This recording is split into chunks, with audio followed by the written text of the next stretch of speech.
Hey there folks, today I'm going to be showing you how to use solder seal wire connectors to make strong connections on your wires. So first thing you're going to need is a heat gun like what we have here. And we have a pack that includes not only solder seal connectors, but also shrink tubing. And there's a nice diagram on this one for what each one represents for size.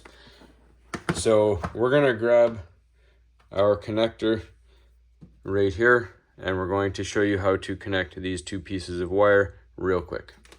All right, so first thing I do is take my solder seal wire connector and I slide it over one of the wires. You're going to slide the wire all the way through, and then you're going to connect your two wires together. You're going to kind of push them together and intertwine them.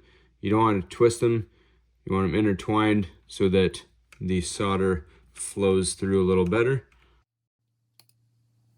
Then you're going to take your connector and put it together like that.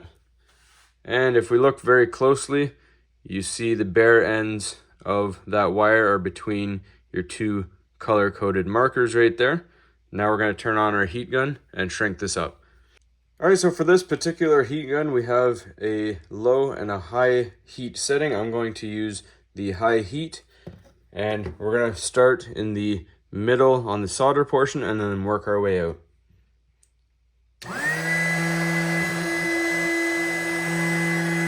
And it's important to keep this connection moving so you have an even distribution of heat.